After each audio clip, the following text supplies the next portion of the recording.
আমাদের আজকের টপিকটা হচ্ছে সেন্টেন্স। তো ফার্স্ট আমরা জেনে নেই যে সেন্টেন্স মানে কি। সেন্টেন্স মানে হচ্ছে বাক্য, অর্থাৎ লেটার বা বর্ণ দিয়ে যেমন শব্দ হয় তেমনি ওয়ার্ড বা শব্দ দিয়েও সেন্টেন্স বা বাক্য হয়। যদি আমরা সংজ্ঞা দিই তাহলে আমরা এইভাবে বলতে পারি যে এক বা একাধিক ওয়ার্ড পাশাপাশি বসে মনের পূর্ণভাব প্রকাশ করলে তাকে সেন্টেন্স বলে। যেমন Shakib is a player, Shakib একজন খেলোয়াড়। আবার একটি শব্দেও সেন্টেন্স হতে পারে, যেমন yes, no, come, go, stop ইত্যাদি। এবার আমরা জেনে নিই যে সেন্টেন্সের বৈশিষ্ট্য। তো একটা সেন্টেন্স হতে হলে অবশ্যই কিন্তু এই দুইটি বৈশিষ্ট্য থাকতে হবে। এক নম্বর বৈশিষ্ট্য হচ্ছে প্রপার অর্ডার অফ ওয়ার্ডস, মানে শব্দগুলো সঠিকভাবে সাজানো থাকতে হবে। ২ নাম্বার হচ্ছে আ কমপ্লিট অফ সেন্স, মানে অর্থের পূর্ণতা থাকতে হবে। তার মানে কি একটা সেন্টেন্স গঠিত হতে হলে তাকে অবশ্যই ২ টা বৈশিষ্ট্য থাকতে হবে। শব্দগুলো সঠিকভাবে সাজানো থাকতে হবে, আর একটা অর্থের পূর্ণতা থাকতে হবে। যদি শব্দগুলো সঠিকভাবে সাজানো না থাকে বা অর্থের যদি পূর্ণতা না থাকে তাহলে কিন্তু সেটা সেন্টেন্স হবে না। এটা মাথায় রেখো। এবার আমরা জেনে নিই যে সেন্টেন্স কত প্রকার। অর্থ অনুসারে সেন্টেন্স মূলত ৫ প্রকার। কি কি? Assertive sentence, interrogative sentence, imperative sentence, optative sentence, exclamatory sentence. ৫ প্রকার সেন্টেন্সের মধ্যে আমাদের অ্যাসার্টিভ, ইন্টারোগেটিভ, ইম্পারেটিভ এই ৩ টা সেন্টেন্স ভালো করে জানতে পারলেই আমাদের গ্রামাটিক্যালে খুব একটা বেশি সমস্যা হবে না। আচ্ছা, এবার জেনে নিই অ্যাসার্টিভ সেন্টেন্স কাকে বলে? অ্যাসার্টিভ সেন্টেন্স মানে হচ্ছে বর্ণনামূলক বাক্য। অর্থাৎ যে বাক্য দ্বারা কোনো কিছুর বর্ণনা দেওয়া হয় তাকে অ্যাসার্টিভ সেন্টেন্স বলে। আবার এই অ্যাসার্টিভ সেন্টেন্সকে কিন্তু ২ ভাগে ভাগ করছে। কি, কি? অ্যাফার্মেটিভ আরেকটা হচ্ছে নেগেটিভ। অ্যাফার্মেটিভ সেন্টেন্স কাকে বলে? অ্যাফার্মেটিভ সেন্টেন্সটা হচ্ছে মূলত হ্যাঁ বোধক বাক্য। আর নেগেটিভ সেন্টেন্সটা হচ্ছে না বোধক বাক্য। দেখো এখানে ২ টা এক্সাম্পল দেওয়া আছে। Rana is lazy, Mitu is not lazy. দুটাই অ্যাসার্টিভ সেন্টেন্স বাট ২ টা কিন্তু আলাদা। একটা আছে অ্যাফার্মেটিভে আর একটা আছে নেগেটিভ। প্রথমটা হচ্ছে অ্যাফার্মেটিভে এবং দ্বিতীয়টা হচ্ছে নেগেটিভ। তবে নেগেটিভ সেন্টেন্স চেনার আরেকটা সহজ মাধ্যম হচ্ছে নেগেটিভ সেন্টেন্সে সব সময় নট থাকবে, কিন্তু অ্যাসার্টিভ সেন্টেন্সে নট থাকবে না। ওকে, ২ নাম্বারে দেওয়া আছে কি ইন্টারোগেটিভ সেন্টেন্স, প্রশ্নবোধক বাক্য। অর্থাৎ যে সেন্টেন্স দ্বারা কোনো প্রশ্ন করা হয় তাকে প্রশ্নবোধক বাক্য বলে, অর্থাৎ ইন্টারোগেটিভ সেন্টেন্স বলে। ইন্টারোগেটিভ সেন্টেন্সের মূল কাজ কি?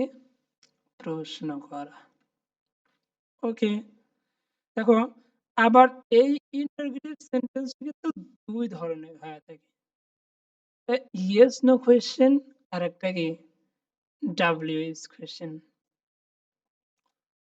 ইয়েস নো কোয়েশ্চেনটা কি? দেখো যে কোয়েশ্চেনটা সচরাচর অক্সিলিয়ারি ভার্ব দিয়ে শুরু হয় এবং এর অ্যান্সারটাও ইয়েস অথবা নো হয় সেটা কি? Yes no question. যেমন ইজ রানা লেজি? রানা কি অলস? এখানে দেখো সেন্টেন্সটা শুরু হয়েছে অক্সিলিয়ারি ভার্ব দিয়ে, আর এর অ্যান্সার যদি আমি করি, উত্তর যদি দিই তাহলে কি হবে? প্রশ্ন কি বলছে? রানা কি অলস? উত্তর যদি আমি দেই ইয়েস, তাও হয়। আর যদি বলি নো, তাও কিন্তু বোঝা যায়। তারপর কি দেওয়া আছে? Are you busy? দেখো সেন্টেন্স শুরু হয়েছে কি দিয়ে? অক্সিলিয়ারি ভার্ব দিয়ে। অর্থ কি? তুমি কি ব্যস্ত? আর এটার যদি আমি উত্তর দেই, যদি বলি হ্যাঁ, ইয়েস, তাহলে কি আমি ব্যস্ত আছি। যদি বলি নো, তার মানে কি আমি ব্যস্ত নাই। অর্থাৎ ইয়েস নো কোয়েশ্চেন এর অ্যান্সারটা সবসময় ইয়েস বা নো হবে। আর এই প্রশ্নটা শুরু হবে কি দিয়ে? অক্সিলিয়ারি ভার্ব দিয়ে। ওকে? তার তারপর দেওয়া আছে কি? WH question. অর্থাৎ যে কোয়েশ্চেনটা WH ওয়ার্ড দিয়ে শুরু হয় সেটা হচ্ছে WH question. For example, what is your name? তোমার নাম কি? Who are you? তুমি কে? Where do you live? তুমি কোথায় বাস করো? অর্থাৎ যে সকল সেন্টেন্স গুলা WH ওয়ার্ড দিয়ে শুরু হবে সেটা হচ্ছে WH, অর্থাৎ যে সকল কোয়েশ্চেন গুলা WH ওয়ার্ড দিয়ে শুরু হবে সেটা হচ্ছে WH কোয়েশ্চেন। ওকে, দেখো নোট দেওয়া আছে। নোটটা কি?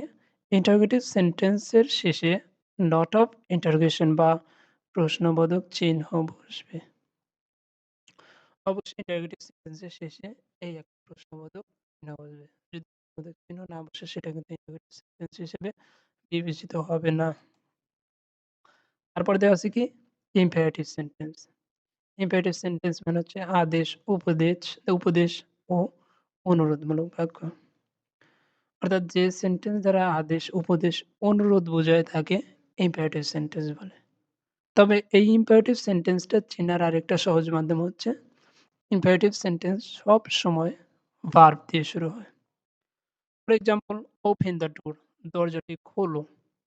এটা একটা আদেশ বুঝাইছে। একজনকে আদেশ করছে যে দরজাটা খোলো।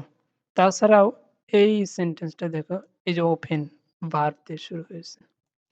দ্বিতীয় সেন্টেন্স কি? ডোন্ট টেল আ লাই, মানে মিথ্যা বলো না। ঠিকই, একজন উপদেশ দিচ্ছে। আর এটাও কি ভার্ব দিয়ে শুরু হয়েছে। তৃতীয়টা কি? প্লিজ হেল্প দ্য পুর, মানে কি? গরিবদের সাহায্য করো। এটাও একটা উপদেশ। তার মানে কি এগুলা সবই ইম্পারেটিভ সেন্টেন্স। ৪ নাম্বারে দেওয়া আছে অপারেটিভ সেন্টেন্স। অপারেটিভ সেন্টেন্স মানে কি? বা প্রার্থনামূলক বাক্য। অর্থাৎ যে সেন্টেন্স দ্বারা ইচ্ছা বা প্রার্থনা বোঝায় সেটাকে অপারেটিভ সেন্টেন্স। আমাদের অপারেটিভ সেন্টেন্সটা খুব কম ইউজ করা হয়। তো এটার ব্যাপারে বিস্তারিত না জানলেও হবে। ৫ নম্বরে কি দেওয়া আছে? Exclamatory sentence. এক্সক্লেমেটরি সেন্টেন্স মানে হচ্ছে বিস্ময়সূচক বাক্য। তবে এক্সক্লেমেটরি সেন্টেন্সের একটা নোট আছে কি? এক্সক্লেমেটরি সেন্টেন্সে নট অফ এক্সক্লেমেশন বা বিস্ময়সূচক চিহ্ন বসে। তবে এক্সক্লেমেটরি সেন্টেন্স চেনার সহজ মাধ্যম কি? এখানে হুররে থাকবে অ্যালাস, অর্থাৎ বিস্ময়সূচক কোনো কিছু বোঝাবে সেটাই কি? Exclamatory sentence. আর শেষে একটা নট অফ এক্সক্লেমেশন এই চিহ্নটা থাকবে। ওকে, হোপফুলি সকলে বুঝতে পারছো যে সেন্টেন্স কাকে বলে, সেন্টেন্স কত প্রকার এবং কি, কি। আশা করি এখানে কারো কোনো সমস্যা হবে না। এছাড়াও যদি কারো যদি কোনো সমস্যা হয় সেন্টেন্স সম্পর্কে তো আমাকে জানাতে পারো। ইনশাআল্লাহ আমি চেষ্টা করব সলভ করে দেওয়ার জন্য। তো আপাতত এখানেই শেষ। সকলে ভালো থাকো, সুস্থ থাকো। দেখা হবে অন্য কোনো ভিডিওতে। খোদা হাফেজ।